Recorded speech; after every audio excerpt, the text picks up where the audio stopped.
Hola, saludos amigos, sean todos bienvenidos a la tertulia de Interalmería Televisión.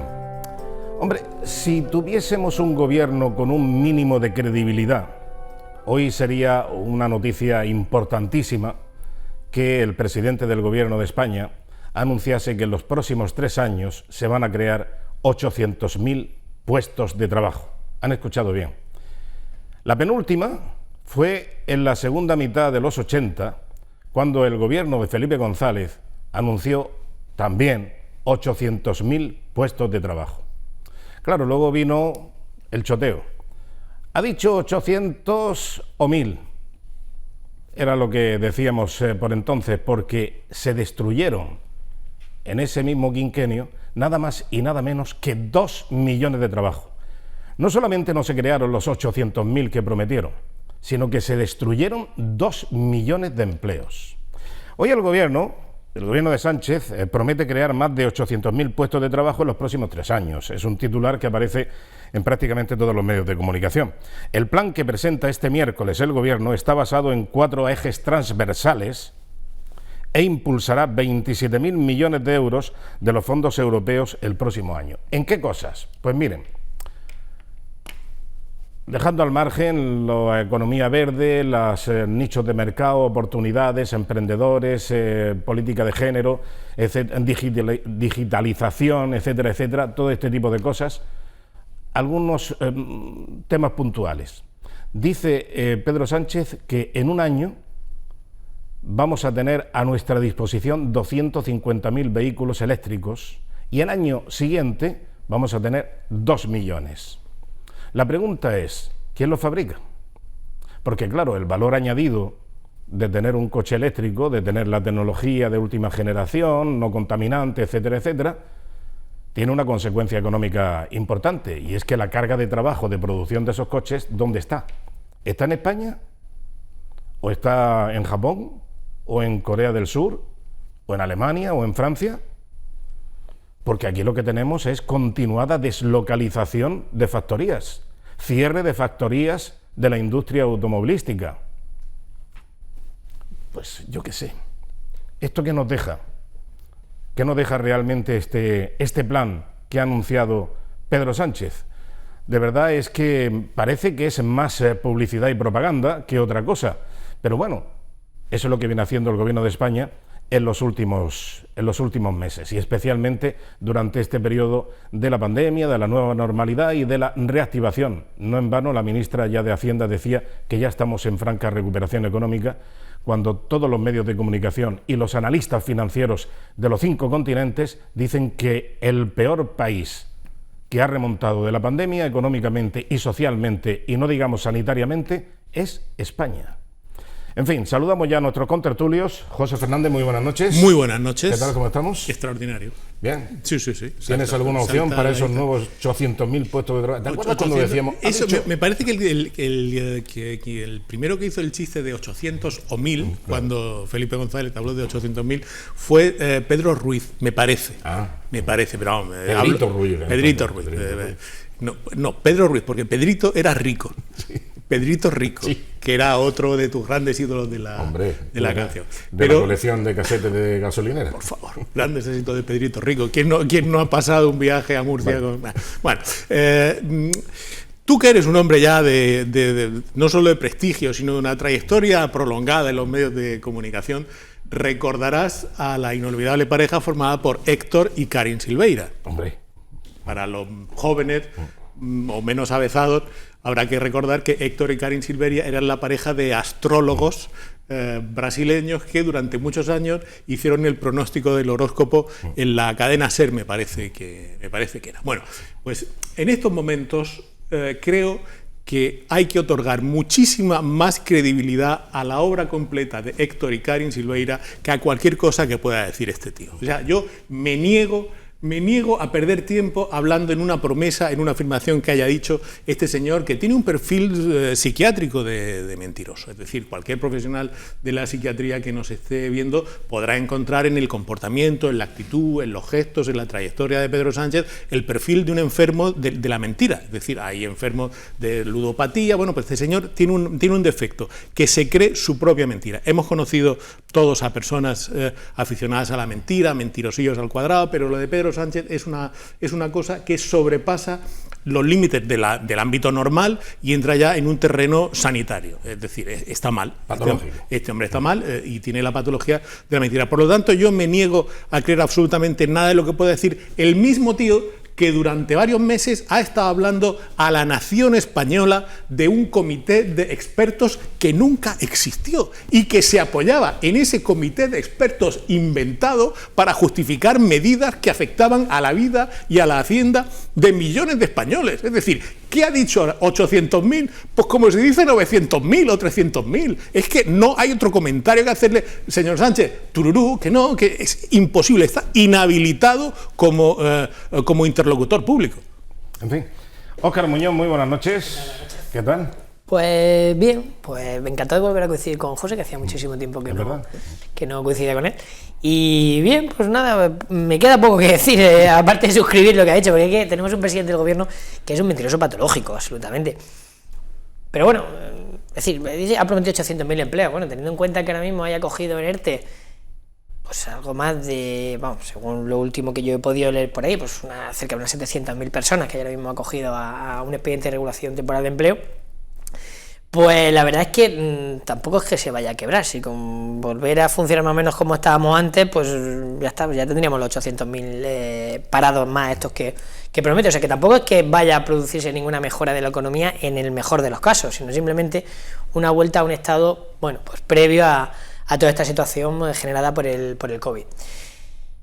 Por lo tanto, realmente ninguna mejora de la economía. Este señor y esta gente que la acompaña en el gobierno, es imposible que mejoren nada de la economía. La economía cada día está peor, por mucho que se empeñen los otros indicadores económicos, en este caso el tema del PIB, la caída prevista del PIB de más de un 11%.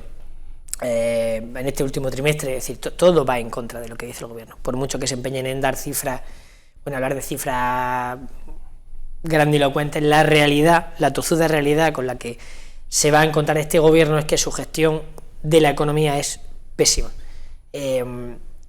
Por mucho que digan que esto es un problema global y que esto está afectando a todos los países, lo cierto es que, y haciendo un poco el símil con esto de los síntomas del COVID, mientras en los otros países su economía ha sentido un ligero resfriado, nosotros con el COVID lo que hemos cogido es una auténtica pulmonía que nos tiene prácticamente en la UCI como economía, ¿no? Y esa es la realidad, que por mucho que se empeñe Pedro Sánchez en contar sus milongas, que oye, que hay quien se las cree, y a la vista está que las encuestas, o sea, lo hacen magníficamente bien. Esto de la propaganda lo llevan genial, en otra cosa no serán maestros, pero en la economía se les da fatal, pero en la propaganda se les da genial. Y a la vista está que por mucho que la situación económica es mala y empeora cada día, pues la encuesta, bueno, pues ahí está, se mantiene, ¿no?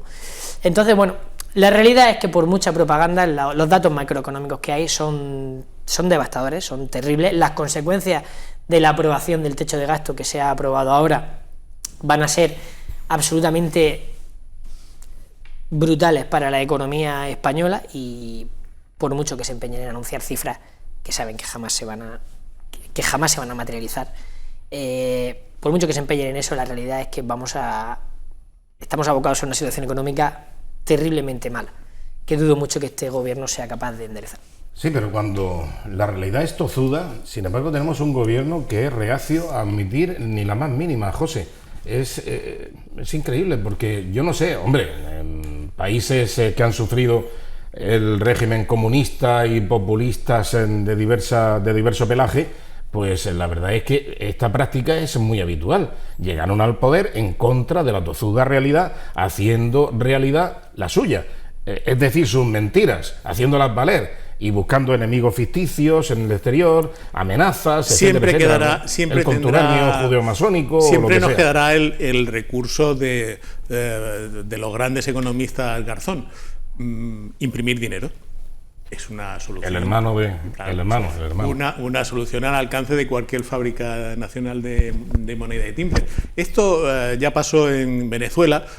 Hay gente que se cabrea mucho cuando dice ¡ya están los fachas hablando de Venezuela! Bueno, es que cuando anda como un pato y tiene pico de pato y hace clu clu y pone huevos, pues va a ser una pata, ¿no? Bueno, pues...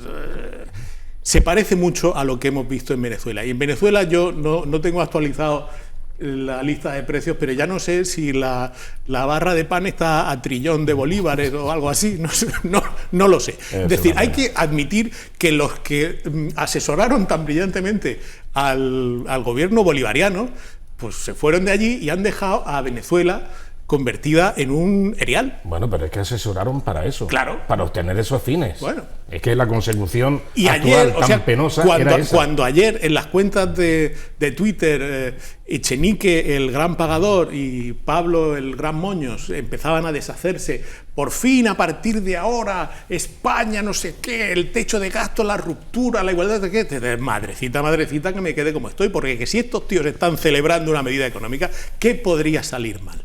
¿Qué podría salir mal?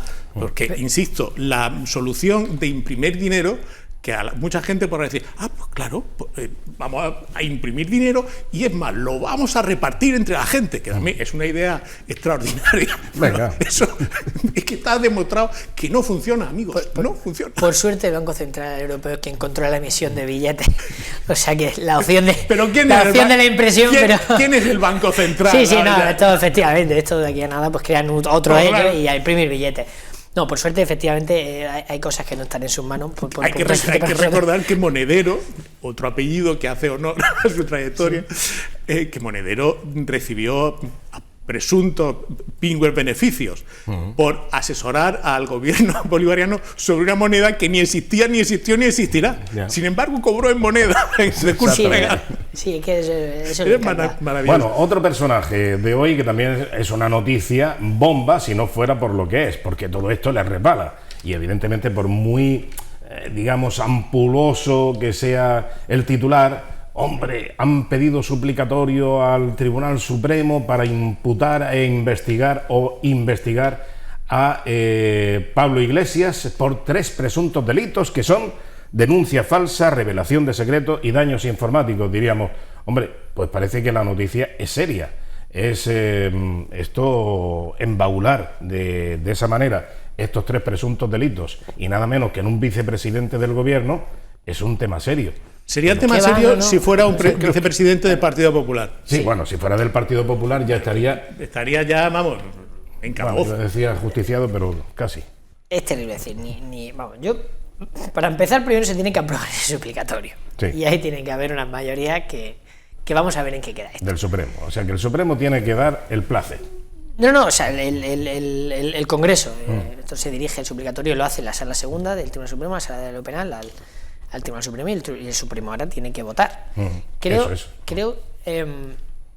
no, estoy hablando un poco de memoria, pero creo que tenía que ser en sesión ordinaria, con lo cual, en principio, y ya puesto en las fechas que estamos, creo que hasta después de Navidad no se produciría la votación, porque además hay que crear otra comisión para estudiar el caso, en fin, esto es un poco farragoso, no es tan sencillo como llegar mañana y hacerlo, pero que en cualquier caso, primero que dudo mucho que se apruebe, porque vamos a ver qué diputados del PSOE, a pesar de las ganas que le tienen muchos de ellos a Podemos, se salta la disciplina de partido para decir que sí, que a este señor hay que investigarlo. O sea, lo dudo muchísimo. Igual que dudo que nadie de Podemos, a pesar de que siempre han insistido en que, en fin, hay que investigar, hay que perseguir los delitos, que es total, que la transparencia, que el no sé qué. Pues oiga, usted tiene en sus manos, señor Iglesias, demostrar que usted cree en la justicia, que usted no ha hecho nada, y oiga, voten ustedes a favor de que lo investiguen, si no pasa nada, si la justicia, como ellos dicen muchas veces, está para demostrar que sea inocente, pues estupendo, hágalo usted, pero no lo van a hacer. Esto, Podemos, entre otros partidos que vinieron a regenerar, a renovar, a quitar de en medio esa casta y esa caspa que había de tantos años, de tanta honda tradición de los casposos, de la derecha, etcétera, etcétera, han venido a darle frescura y lógicamente a quitar de encima ese proteccionismo que hacía que, lógicamente, hicieran una familia especial, específica y apartada del resto de la sociedad a la clase política. Como, por ejemplo, bueno, ¿por qué tiene que estar un personaje de la política blindado? Partiendo de que está blindada su casa, claro, pues a partir de ahí... Sí, pero bueno, ¿por qué va a tener ese blindaje especial que le otorga el estar simplemente sentado en un escaño o ser miembro del gobierno? Bueno, pues ese blindaje, Podemos, cuando estaba empezando, quería quitarlo, eliminar ese tipo de facilidades que se le daban a esa casta política.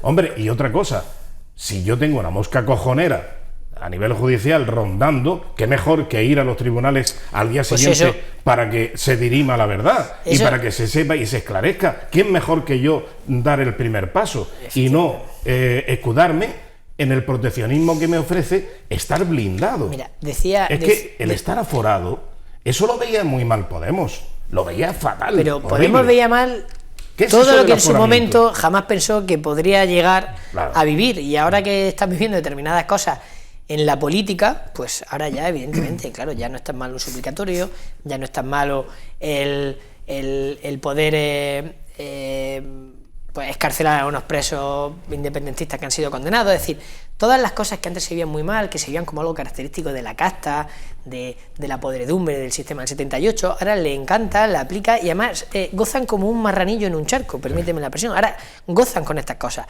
gozan viéndose capaces de hacer todo aquello que criticaba. Pero ya lo decía Pablo Iglesias una vez preguntado, oiga, usted, estas contradicciones que están ustedes viviendo y experimentando, y decía Pablo Iglesias, es que no hemos dado cuenta que esto de hacer política consiste en cabalgar contradicciones. Oiga, usted no está cabalgando contradicciones, usted está galopando sobre contradicciones constantemente. Es una auténtica vergüenza. Más que cabalgar contradicciones, esto es como la cuadra Carudel. Esto es un hipódromo de caradura. Porque estoy recordando aquí una frase que debemos tener presente ahora y que fue pronunciada por Pablo Iglesias hace 4 años, en junio de 2016, en el debate a las elecciones generales que había. Pregunta el periodista Vicente Vallés: ¿en qué circunstancias usted asumiría responsabilidades políticas por casos de corrupción y su partido? Y la respuesta de Iglesias fue tajante. Dijo: apertura de juicio oral, dimisión, así de rápido y así de conciso. Hay que recordar estas cosas. Todavía no se ha abierto. Queda el suplicatorio. Hay que recordar estas cosas. Queda el suplicatorio. Pero antes de esto, recordemos que existe, dentro de la estructura de Podemos, existía un código ético. Yo recuerdo a Pablo Iglesias que parecía Moisés bajando del Sinaí con las tablas, y era su código ético, el código ético que venía a revolucionar absolutamente todo, porque claro, nadie tenía más ética que Podemos en los partidos existentes en España. Era la ejemplaridad por encima de todo. Lo sabe bien, claro, el asistente de Echenique, lo sabe bien. Sí, por supuesto, claro que sí, y el propio Iglesias. Que cobraba, que no solo limpiaba en negro, sino que también cobraba en ese mismo color. Bueno, si existiese de verdad una aplicación del código ético, que todo es una falacia y todo es una mentira, es un embeleco, bueno, pues ahora lo que tendría que hacer Iglesias, si ha sido llamado, que ha sido instado a una investigación por parte del Tribunal Supremo, y lo hace un magistrado juez que ve indicios razonables de delito, hasta en una denuncia falsa, en delitos informáticos, y también con derivación de género, de delito de género. Sí, bueno, porque es que, claro, es que estábamos hablando de una señora que se le inutiliza la tarjeta, ha revelado secretos. Lo que pasa es que, claro, la revelación de secretos supongo que tendrá un contrapeso, es que lo denuncie el que ha sido perjudicado por la revelación de esos secretos, pero la Dina Düsseldorf, esta como se llame, pues no va a denunciarlo, evidentemente. Pero ¿cómo va a denunciar si le pusieron le hicieron un periódico, pues le pusieron un traje o un piso, en la Castellana, en la parte de arriba de la Castellana? El macho alfa Podemos lo puede todo, decir él. A ver, los regímenes estalinistas son así, siempre han sido así. Hombre, los líderes pueden hacer lo que quieran, cuando quieran y como quieran. Es decir, las normas están para el resto de los mortales. Ellos no, ellos pueden hacer lo que quieran. Y esto es un claro ejemplo. Bueno, dejando este panorama que, como digo, son 2 noticias de amplia trascendencia, verse involucrado en una situación más que fea y a punto de ir al Tribunal Supremo el vicepresidente segundo del Gobierno de España, pues no es una noticia pequeña. Y por otro lado también el anuncio, la propaganda de Pedro Sánchez de la creación de 800.000 puestos de trabajo, de fabricar coches, no, de tener coches eléctricos en España. Ya veremos quién los fabrica y quién se queda con el valor añadido de esos vehículos. Sí, lo importante es quién los paga luego.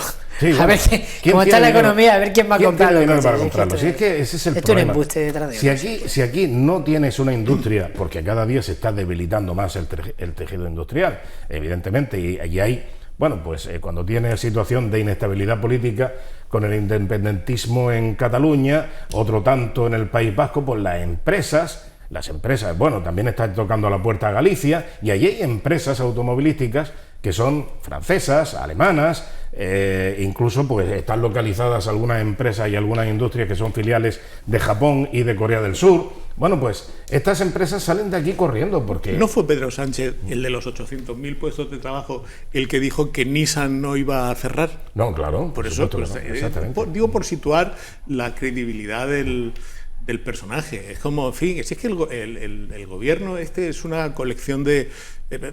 Es una colección de pancartistas e instagramers. Lo que pasa es que, bueno, pues rigen los destinos de 47 millones largos de españoles. También dijo la vicepresidenta Carmen Calvo que el PSOE nunca iba a pactar con Bildu. Sí, bueno. Y ahí la tienes. Por eso me pregunto qué psicotrópico estarán necesitando usar los que durante las últimas horas han salido a decir que esto es una gran noticia y que esto demuestra el compromiso del gobierno y que qué alegría y qué emoción y que otro perrito piloto. Es decir, ¿qué hay que tomar? ¿Qué hay que tomar para hacer un ejercicio de aplauso formal a esta chorrada? No es una chorrada crear 800.000 puestos de trabajo, ojalá fueran muchísimos más. El problema es que este señor ha agotado su credibilidad de tal modo y de una manera tan absolutamente grosera, ciscándose en todos los que le estaban oyendo antes de las elecciones, en el último debate electoral, anunciando y prometiendo solemnemente que no iba a hacer lo primero que hizo una vez terminaron las elecciones. Es decir, a partir de ahí, ¿quién le crea? ¿Quién le puede creer? No es que fuesen solamente 800.000, sino ojalá que fuesen muchísimos más los puestos de trabajo que se generen.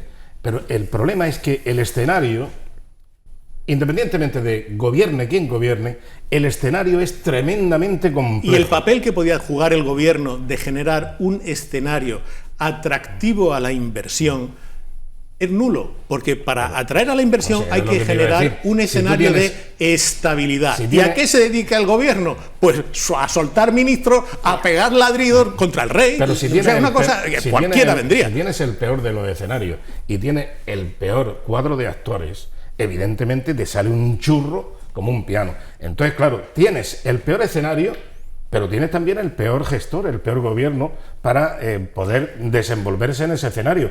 Por lo tanto, es peor. Alaracas de este tipo. Tienes a una serie de no permitís que los califique así, pero son psicópatas de la economía. Son auténticos maníacos que ellos piensan que esto funciona. Se suben impuestos y, oye, que no le pasa a nadie nada porque pague 20 euros más por aquí, al otro día más por allí, pero oiga, que vamos a la economía. En la economía real, el que tú subas los impuestos a las empresas, a las clases medias, tiene sus consecuencias. Yo no sé dónde el gobierno piensa sacar 200.000 millones de euros.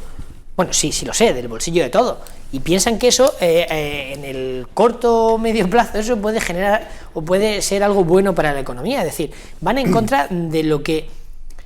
Por mucho que los teóricos de la economía socialista se empeñen, la realidad de la economía va por otro camino totalmente diferente. Sí. Es decir, es que por mucho que ellos se empeñen en aplicar fórmulas de subida de impuestos, es que no, que mire usted que la subida de impuestos en momentos de crisis está más que demostrado que lo único que genera es más desempleo, más pobreza y más desigualdad. Ya. Y se empeñan en ir por ahí. Bueno, entonces, el problema de un gobierno para que gestione las vidas y haciendas de 47 millones de ciudadanos y que maneje presupuestos generales del Estado, más ayudas provenientes de la Unión Europea, etcétera, etcétera, que estamos hablando de cientos de miles de millones.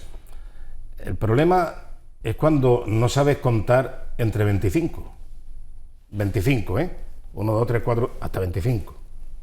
Ese es el problema que tiene el Partido Socialista concretamente en Roquetas y también a nivel provincial, porque José Luis Sánchez Teruel ha emitido hoy una nota informativa diciendo que aquella amenaza que pendía sobre la cabeza de Gabriel Amat de moción de censura en el Ayuntamiento de Roquetas de Mar se desestima. Por ahora no van a presentar la moción de censura contra el gobierno de Gabriel Amat.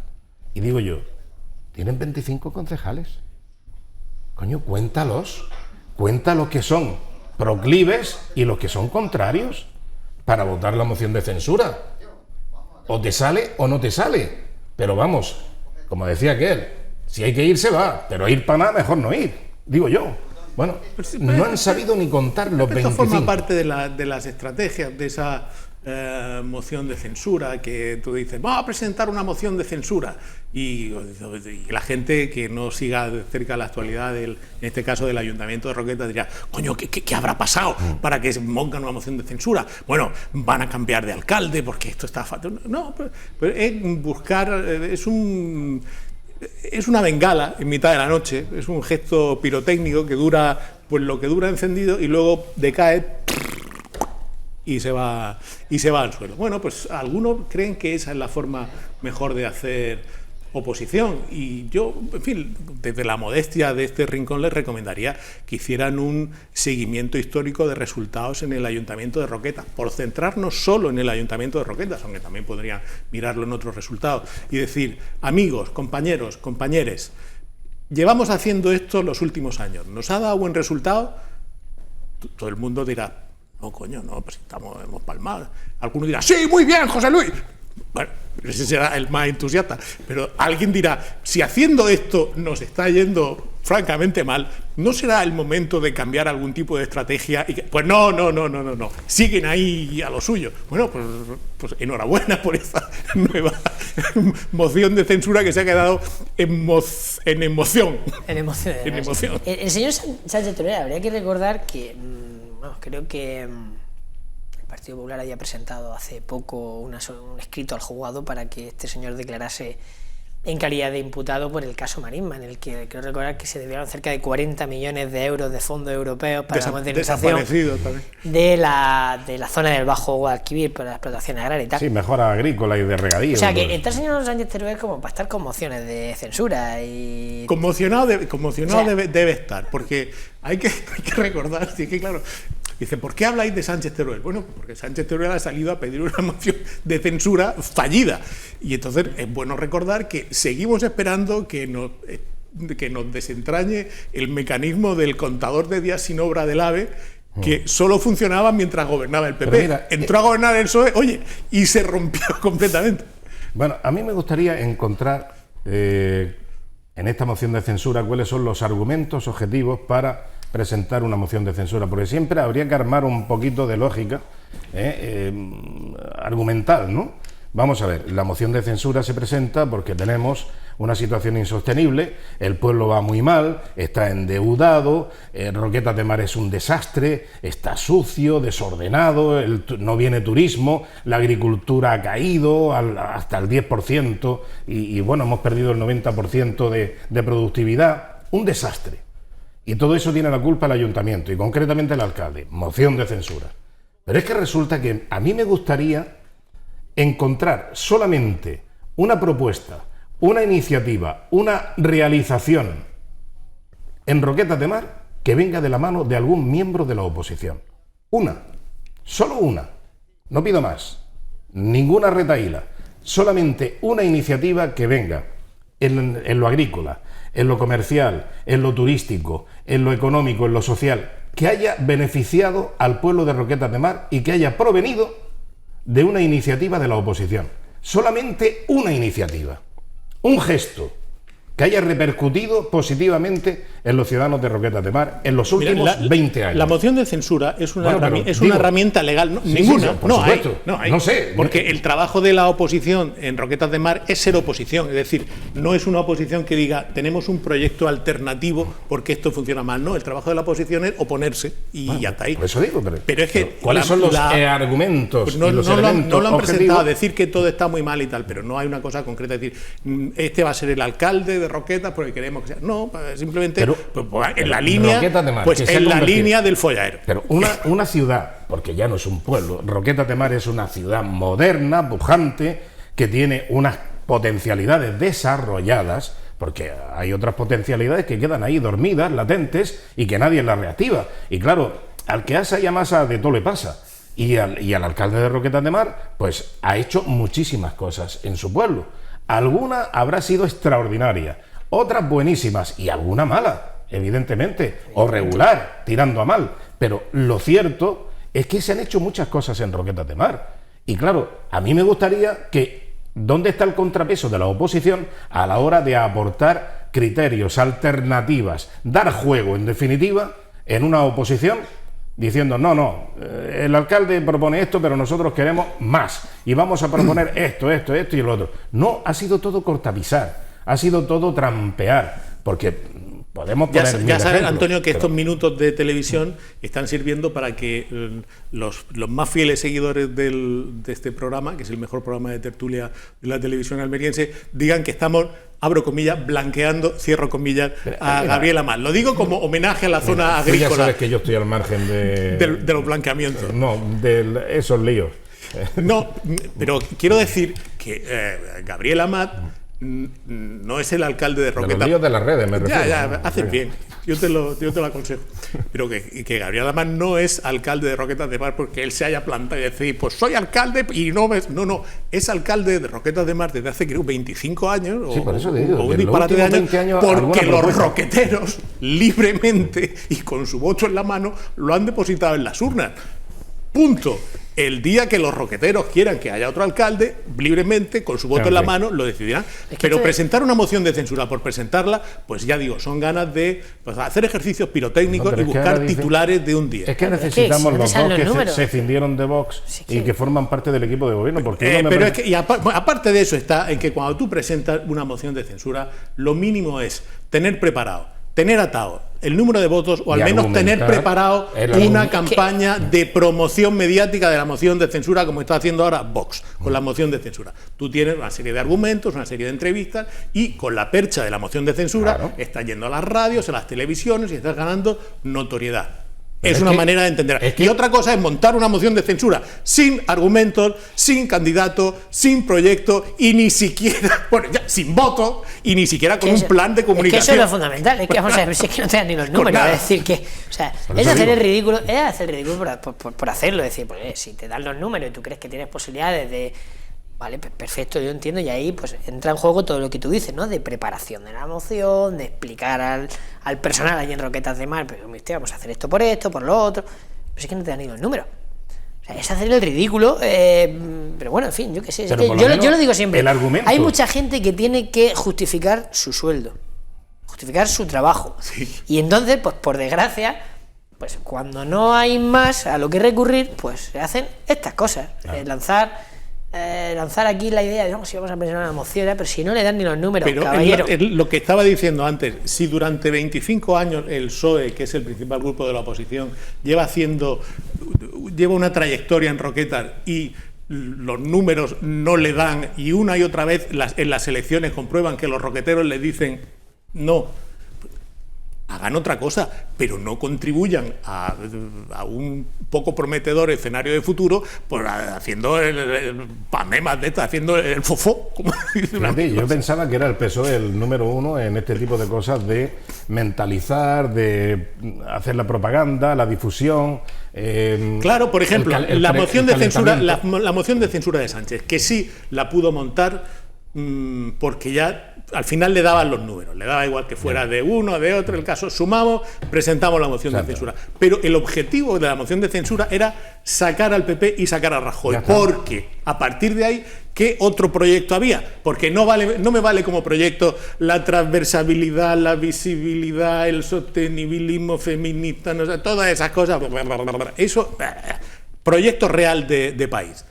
Y ahora que han pasado y coches eléctricos y 800.000 puestos de trabajo y las mascarillas no son necesarias y era imposible saber lo de la pandemia. No, pero digo, era imposible. Oye, tengo aquí este informe en la mano que me han dado ayer, pero es imposible que yo sepa a manifestarse, que nos va la vida en ello. Bien, ¿ha mejorado objetivamente la situación de España en estos últimos 2 años? ¿Estábamos peor en 2018 o estamos peor ahora, sin contar el tema de la pandemia? ¿Hay más estabilidad institucional? Hace dos años había algún ministro que saliera a mearse en el rey, a ciscarse en la Constitución. Hombre, creo que no. Ya. Luego, el escenario global yo creo que ha empeorado, que hemos retrocedido. Hay, como tú hablabas antes, por ejemplo, empresas de la automoción que están planteándose irse y otras que directamente se van. Pues eso, pérdida de empleo y pérdida de credibilidad y deterioro de la marca España. A lo que iba anteriormente, que parece mentira que el Partido Socialista, que lo hacía muy bien en esto de la propaganda, y es increíble que hayan reculado de esta manera cuando precisamente tienen la otra alternativa, en Vox. Vox presenta una moción de censura aritméticamente, improbable, más que improbable. Bueno, pero han conseguido poner ahora en una situación de una disyuntiva razonable al Partido Popular, que antes decía que iba a votar que no, y ahora ante la situación de crisis institucional, ante la crisis económica, sanitaria, la pésima gestión del gobierno, ahora dicen, hombre, ¿cómo vamos a decir que no a una moción de censura a este gobierno? Que es lo que presenta Vox. Y están planteando ahora abstenerse, abstenerse, y como sigue apretando Vox, lo mismo van y la apoyan, porque es que claro, llega un momento que dice, hombre, y si tenemos la oportunidad por lo menos de criticar a este gobierno y decirle, no os queremos como gobierno, y por eso os censuramos, y por eso apoyamos la moción de censura. Han logrado ser peores que Vox en el sentido de su capacidad estrella, que era manipular y convencer. Por lo menos la moción de censura de Vox tenía no un objetivo finalista de alcanzar el gobierno, pero sí de conseguir notoriedad y de atraer la atención mediática, y eso lo han conseguido. Y si de paso le pueden arañar un poco al PP, que es la competencia en el sector, una competencia, por cierto, que está resultando muy positiva para los enemigos de España. Pero que muy positiva. Una derecha enfrentada, dividida, cabreada, con no sé qué, no sé cuánto, es extraordinaria para los que piensan que dar un golpe de Estado en Cataluña es la mejor manera, separarse de España, en fin, todo ese tipo que estábamos en Roquetas, nos hemos ido a todo lo local. Es extrapolable. Claro. No, que yo insisto, es que esto es un desastre. Es decir, plantear una moción de censura cuando te dan los números es una soberana estupidez. Y esto me vale para el PSOE en Roquetas y para Vox a nivel nacional. Es decir, a lo mejor, Óscar, es que han contado los votos con el contador de días sin obras del AVE. Eso es lo que le pasa a Sánchez Teruel, que ha dicho, tráeme que yo te voy a contar los votos, plin, plin, plin, plin. Oye, pues aquí me salen que hay 2.000 días sin obra de AVE y que tenemos 25 votos favorables para la moción. Venga, preséntala. Bueno, la presencia en esta tertulia de José Fernández evidentemente conlleva un episodio que es inexcusable. Y es un homenaje al debate abierto y sincero que hay en Almería por el tema de los ficus de la plaza. ¡Hombre! ¡Qué alegría! Un tema de la semana pasada. ¡Qué alegría me estás dando! No lo hemos querido tratar hasta que estuviese José Fernández. De verdad, yo creo... Mira, yo voy a hacer una cosa. Yo, para no fatigar a los espectadores y para no fatigarte a ti, ni a nadie, ni a mi madre que me está viendo, yo voy a grabar un vídeo. Entonces digo, pues yo creo que lo de los ficus de la Plaza Vieja es un error porque se está paralizando el futuro de la ciudad y un proyecto que revitalizaría el casco histórico, es una zona apagada históricamente, y el egoísmo del Partido Socialista es incompatible con el desarrollo de una ciudad que llevamos 20 años perdiendo. Yo grabo un vídeo con esto. Entonces ya dice, vamos a hablar del tema de la Plaza Vieja. Adelante vídeo, José Fernández. Pum, y ya lo sueltan. y ya nos evitamos. ¿Qué quieres que diga nuevo de los árboles de la Plaza Vieja? Te voy a hacer una pregunta, tú que eres un hombre despejado. ¿Qué es más ecológico? ¿Qué defiende más el ecosistema de Almería y qué actitud demuestra más compromiso medioambiental? ¿Defender la permanencia de 24 árboles no centenarios en una plaza o proteger el acuífero del que beben no solo esos árboles, sino tú y yo y todos los que nos están viendo. Lo digo porque cuando el Partido Socialista se pone ecologista, esto es como el Mr. Potato, que un día tiene el bigote y otro día las orejas más grandes. Entonces el Partido Socialista es Mr. Potato, hoy va vestido ecologista y al rato se quita la nariz y se convierte en defensor patrimonialista. El Partido Socialista está diciendo que hay que mantener los árboles por el patrimonio medioambiental. Han llegado a decir incluso que porque la capa de ozono. ¿La capa qué? La capa de ozono.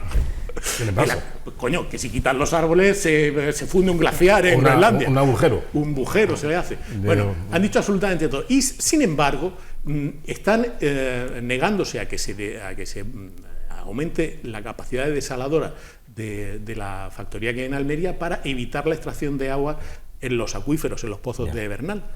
Es decir, para proteger 24 árboles somos los más ecologistas. Para proteger el acuífero del que bebemos todos, ahí ya no. No, porque... Que se sigue extrayendo agua de ahí, que no se ponga la desalación, que por cierto fue un regalo, entre comillas, del PSOE al cambio del Plan Hidrológico Nacional. Es decir, no sé si me vas a preguntar del agua, pero ya aprovecho y lo digo yo. La Junta de Andalucía, cuando estaba gobernada por el PSOE, su plan de desarrollo hidrológico, la planificación hidrológica de 2015-2021, ese plan decía que el municipio de Almería tenía que revertir el uso que estaba haciendo del agua, la extracción del agua que consumimos.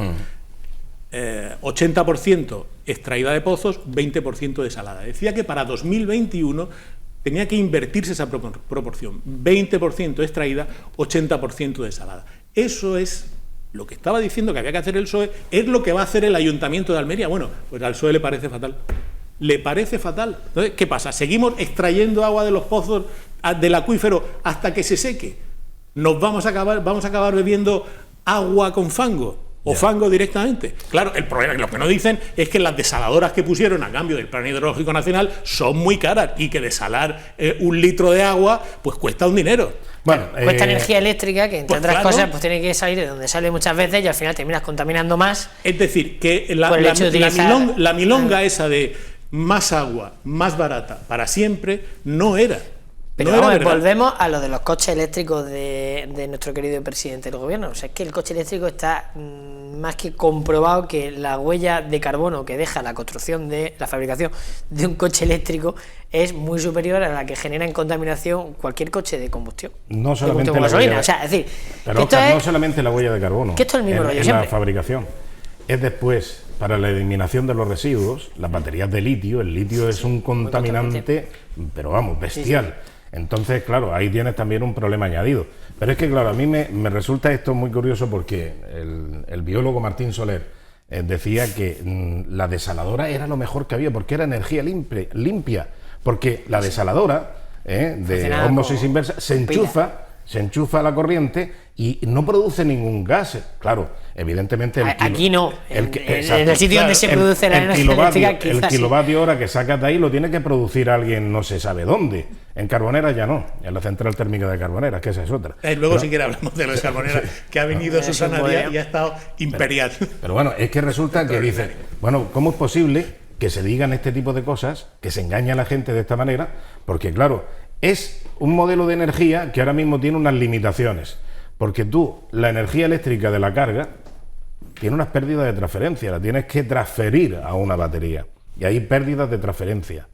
Sin embargo, cuando llena el combustible de gasolina o de gasoil, directamente o lo quemas o lo explotas en el motor. Pero hay una pérdida de transferencia de la energía eléctrica, y alguien la ha tenido que producir echando humo o quemando, produciendo radiación nuclear. Sí. O sea que estamos hablando de procedimientos que evidentemente cuando el coche sale andando pues no hace ni ruido humo, ni echa humo, es que aquí, y tal. Claro, ya lo ha echado en otros sitios. Aquí achacamos, si hay humo es malo, si no hay humo es maravilloso. Por no defraudar a la afición que amablemente no... Bueno, pero situemos el tema. Y es que Partido Socialista, Ciudadanos y una serie de grupos amigos de los FICU o lo que sea, no sé cómo se denominan ahora. Oye, salió una...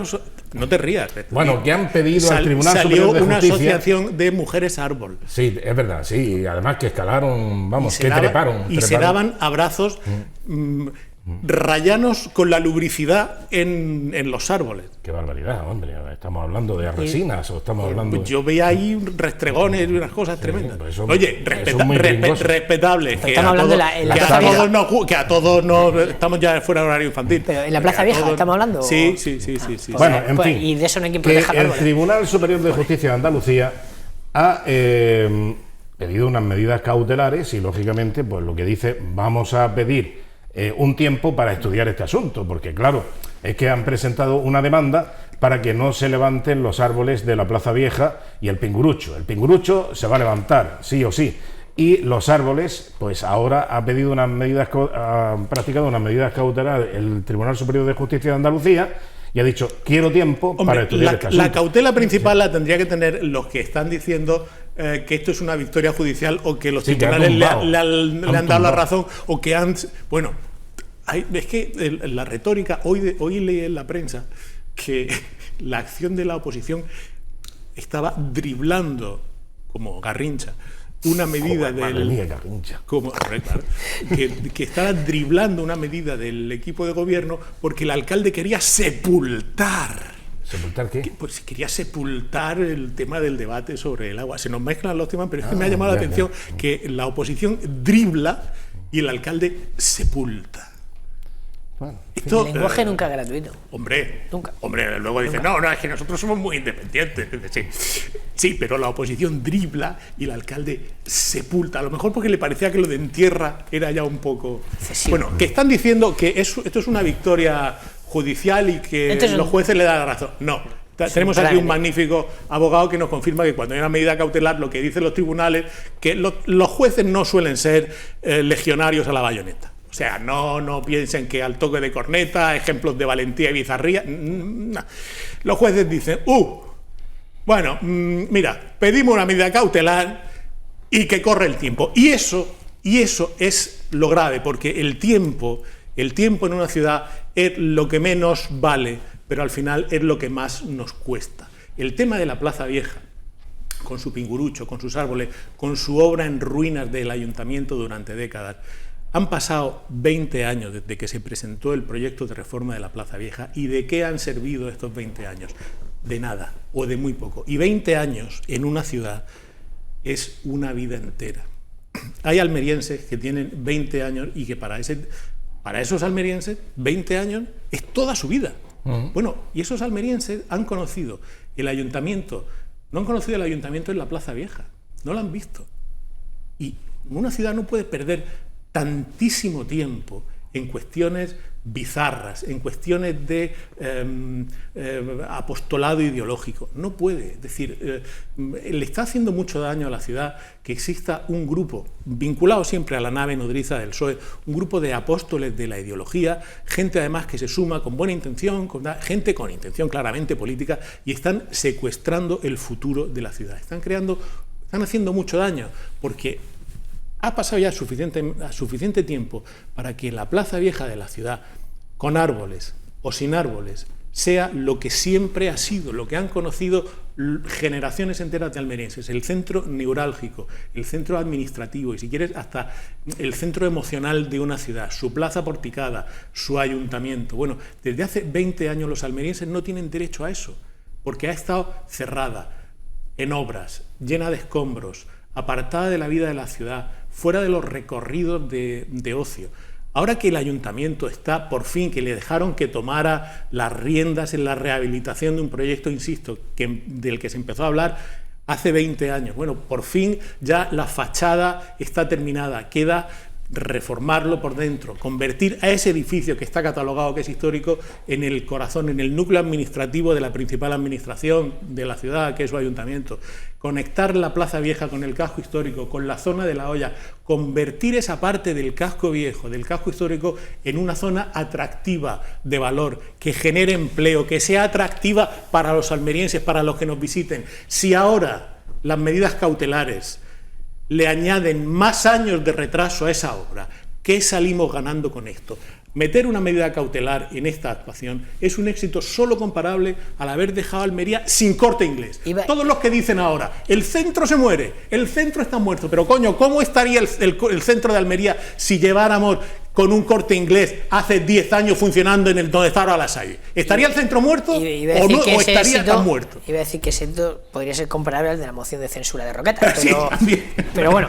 Hay muchas cosas que agradecerle. Sí, no, pero vamos a ver, esto es absolutamente disparatado. Es decir, que el PSOE, o sea, es que lo de la maquinaria del PSOE aquí en la ciudad es no manifestarse durante 20 años cuando ha estado la obra paralizada, y ahora que se puede retomar, manifestarse porque se quiere hacer se quieren llevar los árboles de allí para tratar en otro sitio. Un concejal del PSOE en el Ayuntamiento de Almería se ha atrevido a decirle a la Junta de Andalucía gobernada por el PSOE: Junta, que tengo el ayuntamiento de mi ciudad, que tengo el despacho de alcalde que aspiro legítimamente y democráticamente a ocupar como alcalde, que lo tengo hecho una mierda. Reforma ya esto de una puñetera, jamás. Nunca. Y es más, en las 36 horas que el Partido Socialista volvió a la alcaldía gracias al famoso Cazorlazo, el que iba a ser alcalde de la ciudad posó delante de la pancarta que tuvo que poner el ayuntamiento para que no se viera la cochambre y la ruina. El candidato a alcalde de la ciudad, el que iba a ser, el que él pensaba en ese momento que en 48 horas iba a ser alcalde de la ciudad y que por tanto iba a ocupar el despacho que estaba ahí, no pudo posar delante de la obra del ayuntamiento, tuvo que posar delante de una lona simulando la fachada del ayuntamiento que plantó el ayuntamiento del PP para evitar la vergüenza y el bochorno de verlo. Ese era el candidato socialista. Bueno, pues jamás ninguno de ellos nunca se atrevió a decir en público, en privado sí, porque en privado, entre otras cosas, pasaban todos los días por ahí y veían la cochambre y el caserón que se venía abajo, pero en público jamás tuvieron el coraje democrático, el coraje cívico, el almeriensismo necesario para decir a la Junta del PSOE de Sevilla: esto que estáis haciendo es un bochorno y es una infamia. Ninguno de ellos lo dijo, y ahora sí. 24 árboles sí consiguen movilizar lo que jamás movilizó ese edificio. Bueno, es una vergüenza. Solamente decir y añadir a lo que dice José Fernández, si es que se puede añadir algo más. Bueno, sí. Pero únicamente decir que la pérdida de oportunidades que hemos tenido, que él ha glosado por tener la Plaza Vieja y además el ayuntamiento como edificio administrativo y de gran movimiento de personas y concentración de intereses, evidentemente, pues 20 años ahí paralizado ha supuesto una pérdida de oportunidades para Almería. Pero es que este nuevo frenazo es lo típico que ha venido haciendo el PSOE en la ciudad y en la provincia. No olvidemos que la A92 llegó con 10 años de retraso, 11 años de retraso. Que el Hospital Materno Infantil se paró porque no pagaron y se tuvo que reactivar cuando se vieron en un brete ante los tribunales de justicia, la Junta de Andalucía, la Junta del PSOE. No olvidemos que la Redia de la Almanzora, ahora, concretamente anteayer, se anunció que se iba a licitar antes de final de año el último tramo. 4 veces la Junta del PSOE dejó de pagar la certificación de obras de los diferentes tramos de la Redia de la Almanzora y las obras se pararon y tenían el coraje de ir a inaugurar cada 100 metros que hacían. Ya, pero es que me vengo a referir que todo eso ha supuesto un retraso importante en la ejecución de las obras, que esas obras podrían haber facilitado y posibilitado mayor competitividad de Almería ante los mercados, en mármol, en agricultura, en comercio, en tantas y tantas cosas. Y no digamos ya para beneficio de los ciudadanos de a pie, que tendrían mejoras en sanidad, mejoras en comunicación y mejoras para su comercio y para su vida. Bueno, pues todo eso se ha demorado. Eso lo ha hecho la Junta del PSOE y lo ha hecho el PSOE como partido político en Almería y lo está haciendo hasta ahora. No nos remontamos únicamente al retraso histórico de la 92, etcétera, que fue humillante. De toda Andalucía, el único tramo que quedó fue el de Almería. 11 años. No, es que no estamos hablando del 1992, estamos hablando de anteayer prácticamente, cuando presentan un recurso ante el Tribunal Superior de Justicia de Andalucía simplemente para salirse con la suya, por motivos pura y absolutamente sectarios, políticos, pero sectarios, y sin beneficiar a la ciudad. Más retraso, más paralización, me salgo con la mía, ¿y qué? ¿Y qué beneficia eso a los ciudadanos almerienses? En nada, Bueno, pues así seguimos. Bueno, vamos a hacer un breve paréntesis y enseguida volvemos después de la publicidad. Hasta ahora.